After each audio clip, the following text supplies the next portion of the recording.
The last thing my father said to me before he hung up was that I was embarrassing the family name. Not that he was worried about me, not that he loved me, that I was an embarrassment.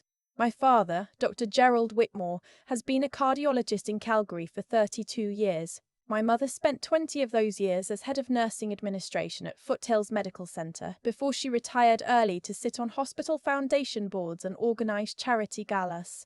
I grew up in a house in Elbow Park with 4 bedrooms, a finished basement, and a very clear understanding that medicine was not a career in our family. It was a legacy. I was 20 years old when I told him about Luca. We'd been together for 8 months by then. I met him at a friend's place in Kensington. He'd come to fix a gas leak that the landlord had been ignoring for 3 weeks, and he stayed for dinner because my friend Zoe insisted on feeding anyone who came through her front door. He was 24, had his gas fitter's ticket, and was working toward his full plumber's license. He was funny in a quiet way, the kind of person who waits for the right moment to say something rather than filling silence just to hear himself. I liked that about him immediately. I knew what my parents would think. I knew before I'd even finished telling them. My mother's face went through about 6 emotions in 4 seconds and landed somewhere between disappointed and controlled. My father didn't bother with expressions. He just asked, flatly, what does he do? When I said plumber, he looked at me like I'd said something in a language he didn't recognize. I tried to explain that Luca was licensed, that he ran his own contracts, that he owned his truck outright and had money in the bank. My father cut me off. He said, "This isn't about money. This is about where you're going and who you're taking with you." My mother said nothing. She stirred her tea. A few months later, I found out I was pregnant. I was in my 2nd year of kinesiology at the University of Calgary. I wasn't trying to get pregnant, but I also wasn't devastated when I saw the test. I sat on the bathroom floor of the apartment Luca and I had just started sharing in Bridgeland, and I cried, but not from fear. I cried because I already knew what was coming with my parents, and I didn't know how to prepare for it. Luca sat on the floor with me. He didn't say, "It'll be fine," the way people do when they mean, "Please stop crying." He said, "Whatever you want to do, I'm with you. That's it." That's the whole thing.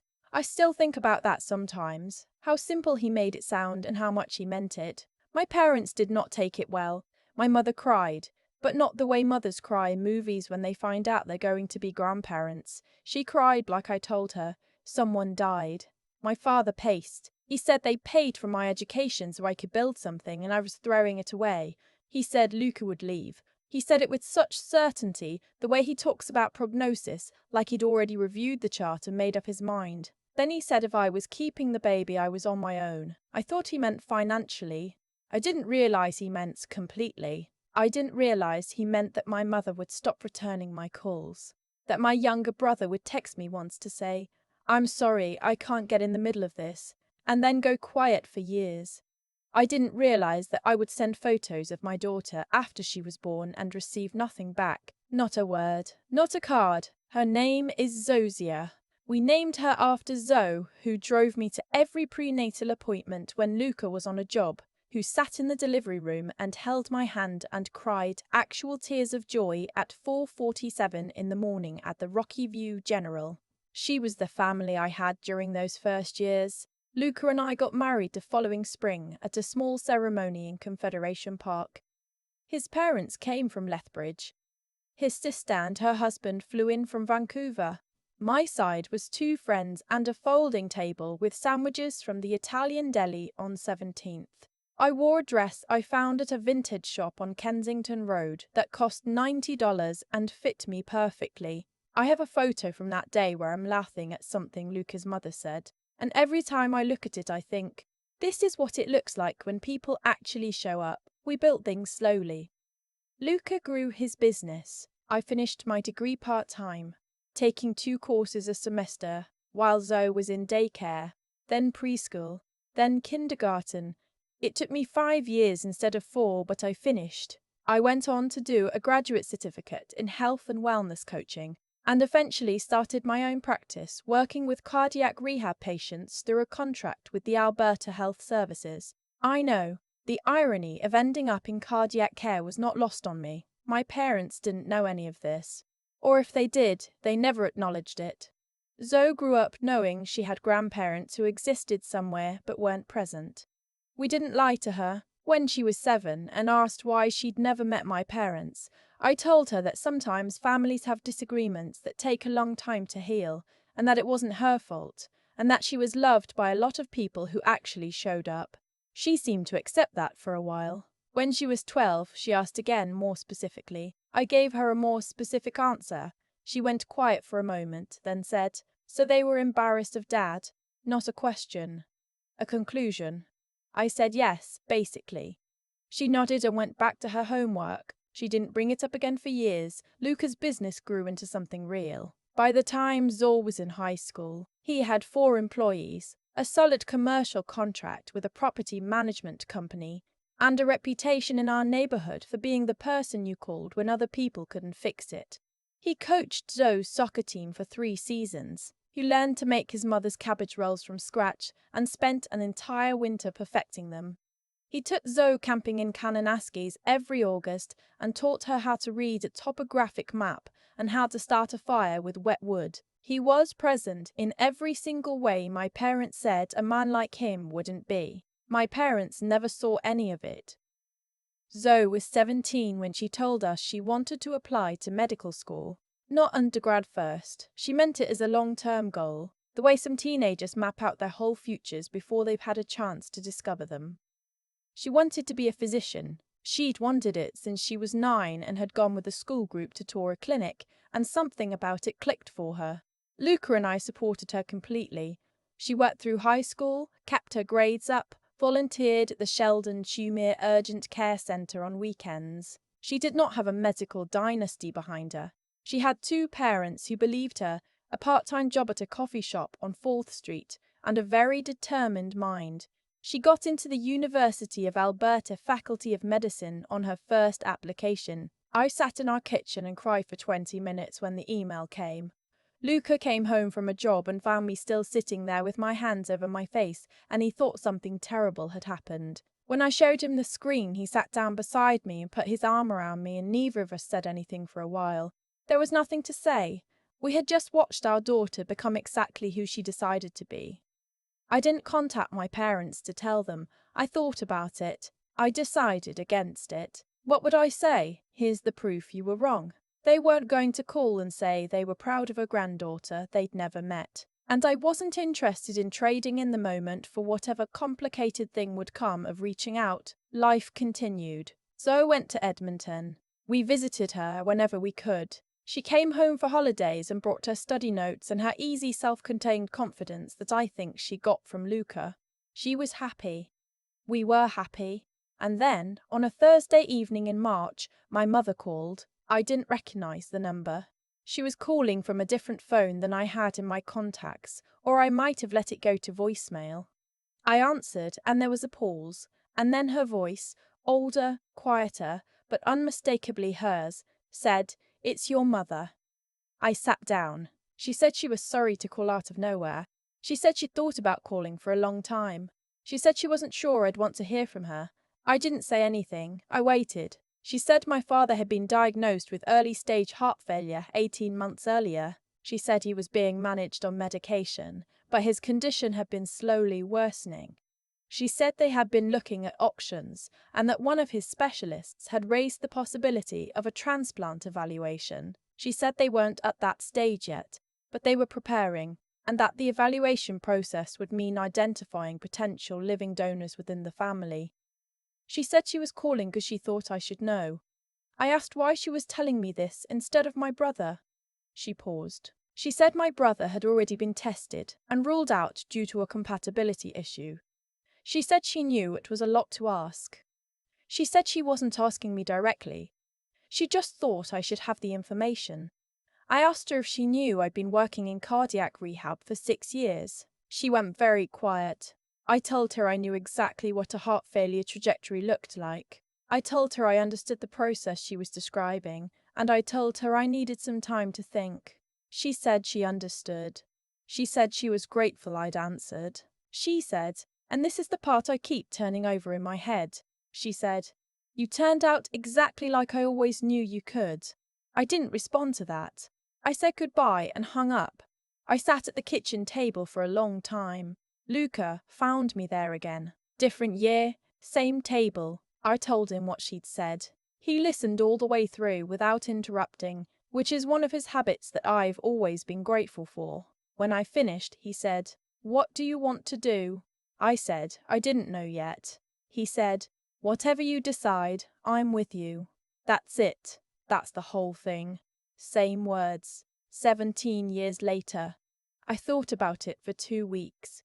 I talked to Zoe, who is in the middle of her second year of medical school. She said less than I expected her to, and what she said was, "Careful, Mum. I think you know what you want to do. I think you've known for a while and you're waiting to make sure." She said she would support whatever I decided, and she meant it the way Luca means things, with 0 conditions attached. I called my mother back. I told her I had thought carefully and that I wanted to be honest with her. I told her I was willing to be evaluated for compatibility, not because I owed them anything, but because I didn't want my decision to come from bitterness. I wanted to make it from a clear head. But I also needed some things from her first. She said, "What things?" I told her I needed her to acknowledge what happened, not in a way that could be walked back or softened later. I needed her to say out loud that they had cut me off for being pregnant by a man they considered beneath us, and that they had not shown up for my marriage, or my daughter's birth, or her childhood, or any part of the 17 years since. I needed her to say that this was wrong and that it caused real harm. The pause on the phone was very long. Then she said, "You're right, all of it." I had not expected her to say it that clearly. I had braced for qualifications, for context, for the version where they were scared, or under pressure, or didn't know how to reach out. All of that might have been true, but she didn't offer it as an excuse. She just said, "You are right, all of it." I told her I would go to the clinic for the initial blood work. I was not a match. My blood type was not compatible with my father's. The transplant coordinator explained this in about 4 minutes in a very matter-of-fact way, the way people do when they've had this conversation hundreds of times. She said it wasn't uncommon, that compatibility involved multiple factors, and that they would continue looking at other options. She thanked me for coming in. I drove home on Deerfoot and thought about what I felt. I expected to feel relieved. I didn't, not exactly. I felt something more complicated.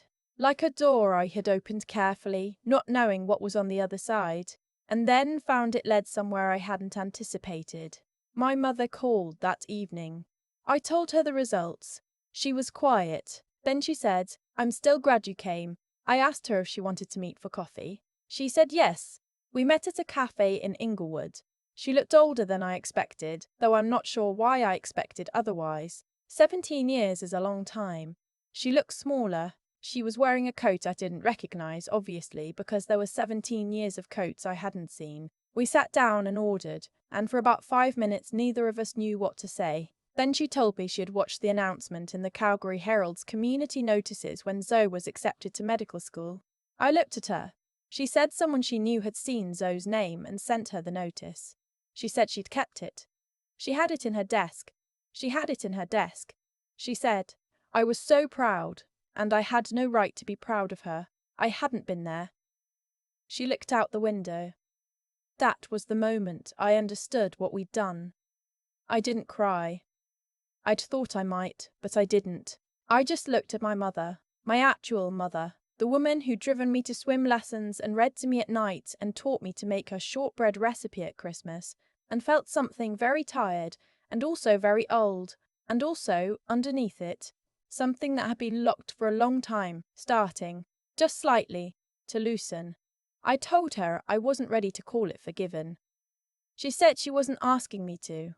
I told her I was open to this being something. She said that was more than she'd hoped for. I asked if she wanted to meet Zoe. She said she'd like that very much. She said she'd understand if Zoe didn't want to. I told her Zoe would make up her own mind. That had always been true. That wasn't going to change. We finished our coffee. She paid the bill. I let her, though I noticed I let her. We stood outside on the sidewalk in the November cold, and she hugged me. I didn't pull away. I didn't pull close either. I just stood there and let it happen, and decided that was enough for now. Luca was home when I got back. He asked how it went. I said, I don't know yet, but I'm okay. He nodded and handed me a mug of tea and went back to the hockey game.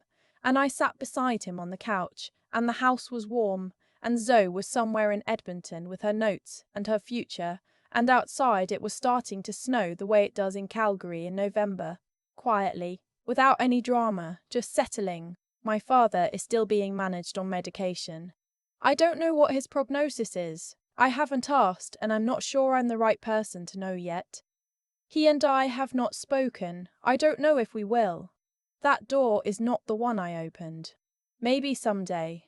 What I know is this. I was 20 years old when I was told that my life would be smaller because of who I chose, and I built something that was nothing like smaller. Luca built something too, and Zoe is building something now that none of us could have predicted. Least of all, a man who thought a plumber's hands weren't worth his daughter's time. I don't need him to see it. I see it. Luca sees it. Zoe sees it, and she's not waiting for permission from anyone. That's more than enough.